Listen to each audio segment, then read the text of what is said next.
métaphore n'est que le plus connu des tropes rhétoriques. Avec un peu d'ingéniosité, on peut découvrir pour chacun d'eux une réplique dans la représentation picturale. Mais il est moins utile de donner une description exhaustive des tropes que de nous demander pourquoi la métaphore est une figure rhétorique et pourquoi, en conséquence, un portrait de Napoléon en empereur romain est plus qu'une représentation d'un empereur romain pour laquelle Napoléon aurait servi de modèle, ou pourquoi elle ne se réduit pas à une peinture de Napoléon portant des vêtements antiques. Je pense que la réponse à cette question nous aidera à mieux comprendre un autre problème que nous avons examiné au chapitre précédent. Pourquoi la différence entre une œuvre d'art, le portrait de Liechtenstein, et une simple représentation, le diagramme de Laurent, ne se limite-t-elle pas au contenu? Nous pouvons maintenant reformuler la question ainsi: pourquoi une représentation de Napoléon en empereur romain est une peinture où Napoléon sert de modèle pour la représentation d'un empereur romain? Ne se distingue-t-elle pas uniquement par une différence de contenu? Car au cas où elle ne différerait que par le contenu, on ne voit pas à quoi servirait d'employer une métaphore qui montre Napoléon comme une figure de grandeur impériale, au lieu de le montrer simplement au milieu des accessoires de sa grandeur impériale, qui, comme nous le savons, étaient légion. Pourquoi ne pas laisser les faits parler pour eux-mêmes, a fortiori si la métaphore par elle-même ne nous apprend rien de nouveau? Cela nous ramène à la question de savoir quelle peut être la fonction de la métaphore. La rhétorique d'Aristote est avant toute chose un traité de psychologie morale. Le livre 2 nous fournit une analyse des émotions qui, comme Heidegger l'a dit avec justesse, reste indépassée. Aristote analyse les émotions essentiellement sous l'angle de la rhétorique, conçue comme une activité qui vise à faire naître certaines attitudes spécifiques envers ce qui est décrit, c'est-à-dire à le décrire de façon à provoquer les émotions appropriées. Les rhétoriciens doivent donc posséder une maîtrise conceptuelle des émotions, afin que si c'est la colère qui désire faire naître, ils sachent présenter l'objet destiné à enflammer les esprits, de telle manière que la colère soit la seule réaction légitime.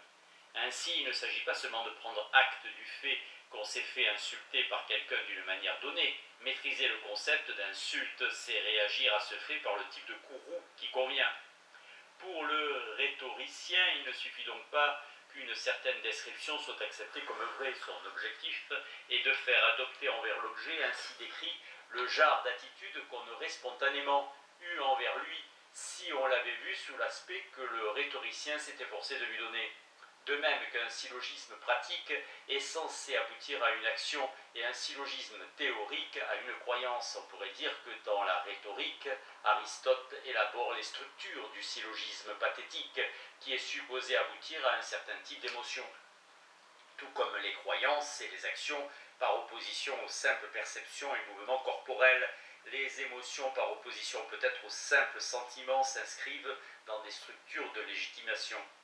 Nous savons que dans des conditions données, nous devrions ressentir certaines émotions.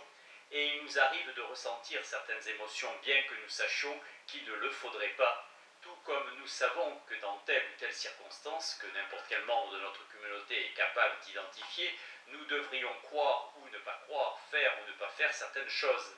La croyance, l'action et l'émotion sont des états spécifiques dans lesquels peut se trouver une personne, plutôt que les différentes étapes d'une argumentation, ce qui explique que dans les considérations aristotéliciennes, des réflexions d'ordre causal aient leur place à côté des réflexions d'ordre logique. Il ne suffit pas que le rhétoricien démontre qu'un certain sentiment devrait être ressenti, ou que vous, son auditoire, auriez raison de l'éprouver et tort peut-être de ne pas l'éprouver. Il n'a accompli sa tâche que s'il vous amène à éprouver cette émotion et ne se borne pas à vous dire que vous devriez la ressentir. Il doit de façon presque magique influencer l'esprit afin de l'amener à l'état désiré. Il n'a pas affaire à des automates ou à de simples êtres rationnels. Voilà pourquoi la rhétorique, c'est-à-dire l'art de la persuasion et de la logique, doit, lorsqu'elle est psychologisée comme art de la démonstration, être capable d'émouvoir un auditoire aussi bien que de définir des faits et leur interrelation. Dans une de ses observations les plus intéressantes sur la logique psychologique, Aristote cite les antimèmes comme étant la forme logique la plus appropriée à des fins rhétoriques.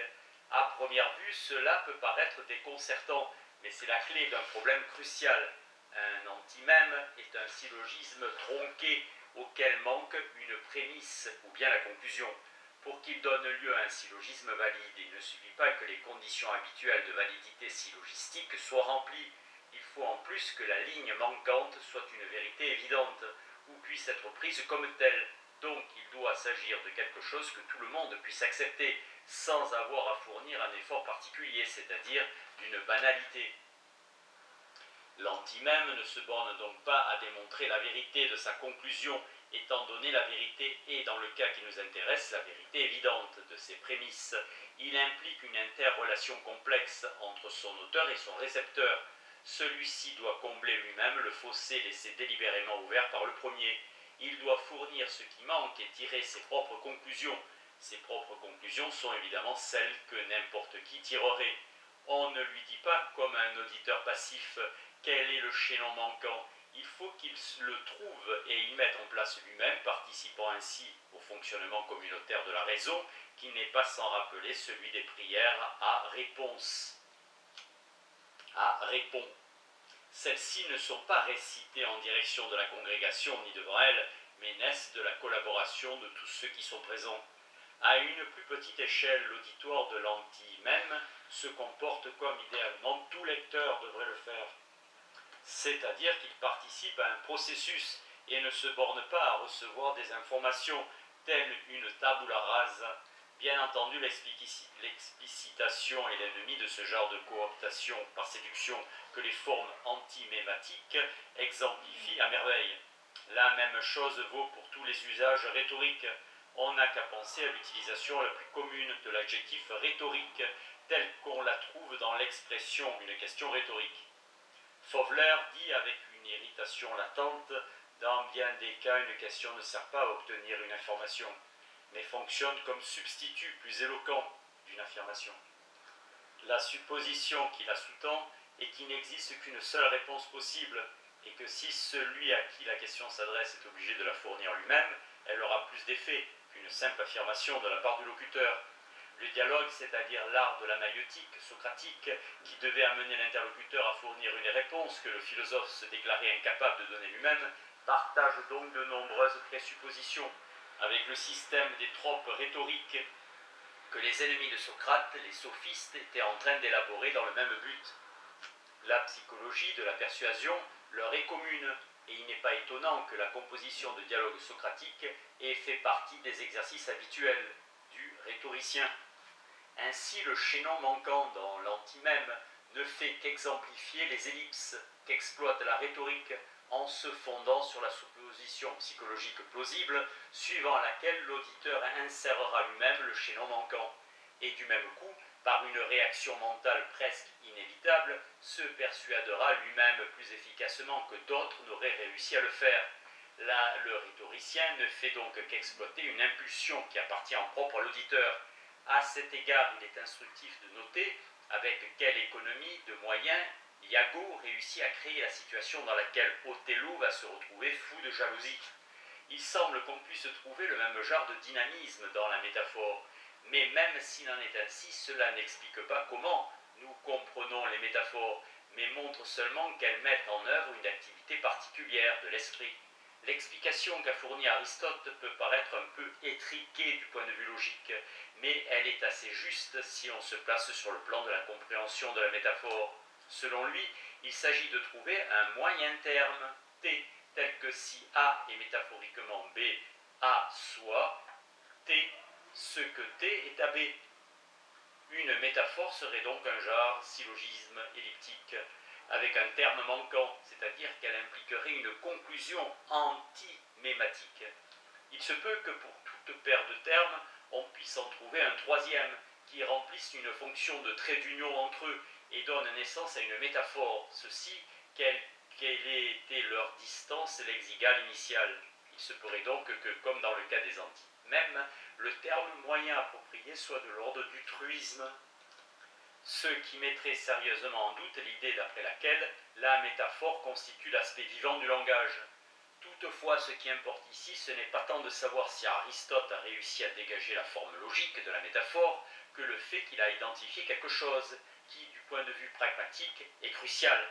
Il s'agit de trouver le terme moyen de combler le fossé, d'amener l'esprit à agir. L'incitation à la participation est inefficace ou déroutante lorsqu'elle s'adresse à des personnes dont les connaissances sont insuffisantes. Napoléon, en empereur romain, est une métaphore visuelle uniquement lorsqu'on sait comment l'empereur français s'habillait habituellement, que le fait de revêtir des habits romains était un anachronisme, que les empereurs romains étaient censés s'habiller de cette manière-là, et ainsi de suite. En plus, le spectateur doit percevoir la métaphore comme une réponse à la question de savoir pourquoi l'artiste a représenté cet homme-là revêtu de ces vêtements-là. Question qui est très différente de celle qui consiste à savoir pourquoi Napoléon est habillé ainsi, puisque la réponse à cette dernière peut n'avoir rien de métaphorique. Ce point est riche de tant de promesses logiques qu'il nous faudra y revenir. En bref, on peut dire que le lieu de l'expression métaphorique se trouve dans la représentation dans Napoléon en empereur romain, plutôt que dans la réalité qui est représentée, à savoir Napoléon portant ces habits-là. Ce n'est évidemment un secret pour personne que Napoléon a été une figure puissante. Le but du portrait rhétorique est de faire voir ce fait généralement connu à la lumière de la puissance romaine, avec toutes les connotations favorables liées à ce concept antique, que sa force et sa richesse rendent quasiment inépuisables. Si Napoléon s'était simplement actifé à la romaine, il n'y aurait pas grand-chose à comprendre, si ce n'est la raison pour laquelle il a choisi ce costume-là, à moins que les vêtements en eux-mêmes n'aient eu une signification métaphorique pour lui. Ce dernier fait ne ressortirait pas d'un portrait littéral le représentant un habit romain. L'image d'une métaphore n'est pas nécessairement une image métaphorique. En fait, il est même tout à fait improbable qu'elle en soit une. C'est pour cela, en partie du moins, qu'il est d'une importance cruciale de distinguer la forme d'une représentation de son contenu. Revenons donc armés de ces réflexions quelque peu expéditives aux exemples que nous avons juxtaposés dans le chapitre précédent. Une fois de plus, il sera instructif de soumettre à un examen de cristallographie logique les différences structurelles entre le diagramme du portrait de Madame Cézanne, proposé par Loran, et l'œuvre de Liechtenstein qui le reprend. Les deux représentations ont comme sujet un seul et même tableau, c'est-à-dire le portrait en question. Dans le premier cas, le diagramme retrace plus ou moins la trajectoire de l'œil. Dans le second cas, l'intention est entièrement différente, comme nous l'avons constaté. On peut interpréter l'œuvre de Liechtenstein comme une métaphore. Il s'agit en quelque sorte du portrait de Madame Cézanne en diagramme. Le portrait est transfiguré. Comme Napoléon, il préserve son identité à travers une substitution qui doit l'éclairer sous des attributs nouveaux. Voir le portrait comme diagramme, c'est voir Cézanne comme percevant le monde, sous l'aspect d'une structure schématisée. Pour que le spectateur puisse collaborer à la transfiguration, il doit évidemment connaître le portrait ainsi que le diagramme de Loran. Il doit aussi accepter certaines connotations liées au concept de diagramme. Et enfin, il faut qu'il les transpose au portrait. Vu ainsi, l'œuvre est constituée en représentation transfigurative, plutôt qu'en représentation tout court. Et je pense que ceci vaut pour toutes les œuvres d'art représentationnelles. Que la transfiguration soit réalisée à travers un acte conscient de soi, comme dans l'œuvre malicieuse que je viens d'analyser, ou naïvement, comme lorsque l'artiste dote simplement ses sujets d'attributs à la fois surprenants et significatifs. Comprendre une œuvre d'art, c'est comprendre la métaphore, qui, je pense, est toujours présente. Changeons d'exemple et examinons l'allée de St. James, peinte par Gainsborough Roth. Le tableau représente effectivement des dames de l'époque Regency en promenade, mais elles sont aussi transfigurées en fleurs et l'allée devient la rivière sur laquelle elles dérivent. Le tableau est davantage qu'un document concernant la mode et les loisirs, il devient une métaphore du temps et de la beauté. En fait, si ma théorie est juste, elle doit valoir pour n'importe quelle œuvre d'art. Rembrandt en prophète, le Parmesan en image spéculaire convexe, Dioclétien en Hercule, le Christ en agneau. Mais les plus grandes métaphores artistiques sont sans doute celles grâce auxquelles on s'identifie aux attributs des caractères représentés, de sorte qu'on voit sa vie selon les modalités de la vie représentée. Le lecteur ou la lectrice se voit en Anna Karénine, Isabelle Archer, Elisabeth Bennett ou O. Ils boivent du thé au citron doux, ils se trouvent dans les grottes de Marabar, dans les eaux au large de l'East Egg, dans la chambre rouge. L'œuvre d'art devient une métaphore de la vie, qui du même coup est transfigurée. Du point de vue structurel, ces transfigurations se rapprochent peut-être des activités feintes, dans lesquelles on simule pour le seul plaisir et non pas pour induire en erreur. Mais lorsqu'on simule, on doit toujours savoir qu'on n'est pas ce qu'on feint d'être. Et comme c'est le cas dans un jeu, l'acte de simulation cesse dès lors qu'il a été accompli. Les métaphores artistiques se distinguent de la simulation, puisqu'en un certain sens, elles sont vraies. Lorsqu'on se voit soi-même en Anna, on est dans une certaine mesure Anna, et on voit sa propre vie comme si c'était la sienne, c'est-à-dire qu'on est transformé par l'expérience d'identification. Ainsi, l'idée que l'art est un miroir convexe, n'est après tout pas dénué de fondement, car ainsi que nous l'avons vu au début de notre recherche, les miroirs nous apprennent des choses au sujet de nous-mêmes qui, sans leur aide, nous échapperaient. Ce sont des instruments d'auto-révélation. Lorsqu'on peut se voir en Anna Karénine, on a appris quelque chose à propos de soi, bien qu'on sache pertinemment qu'on n'est pas une dame raffinée, ni même nécessairement une femme, et encore moins nécessairement une personne russe du XIXe siècle. On ne peut pas établir une séparation radicale entre notre identité et nos croyances la concernant. Croire qu'on est Anna, c'est être Anna pendant le temps qu'on y croit ou on y croit. C'est voir sa vie comme un piège sexuel et soi-même comme une victime du devoir et de la passion. Si l'art est parfois une métaphore de la vie, cela signifie que l'expérience artistique, familière qui consiste dans le fait que nous sortons de nous-mêmes, la fameuse illusion artistique, réalise pour ainsi dire une transformation métaphorique dont nous sommes le sujet. C'est à propos de nous que l'œuvre est, en fin de compte, à propos d'une personne ordinaire transfigurée en une femme exceptionnelle. Voilà, à n'en pas douter, des réflexions quelque peu exaltées, mais il n'y a pas de doute non plus qu'à un moment ou un autre, on doit rencontrer ce qui fait que l'art lui-même est une activité exaltée, étant donné le respect universel dont il jouit. Certes, la production de beaux objets est elle aussi une activité exaltée, et la beauté est une qualité élevée, mais comme nous l'avons déjà vu à plusieurs reprises, les considérations esthétiques sont incapables de nous mener jusqu'au cœur de l'art. Ceci vaut surtout pour le grand art, qui n'est certainement pas l'art le plus beau. Et notre discussion a été fondée pour une si grande part sur des exemples minimaux, des carrés de toile tout nus, des boîtes grossières et des simples lignes isolées, qu'il est grisant de méditer sur des chefs-d'œuvre, ne fût-ce que pendant un instant. Mais pour le moment, il nous faut descendre de ces cimes sur lesquelles il est difficile de ne pas prendre des airs solennels. Il nous reste à souligner quelques caractéristiques et implications plus évidentes des œuvres d'art considérées sous l'angle rhétorique.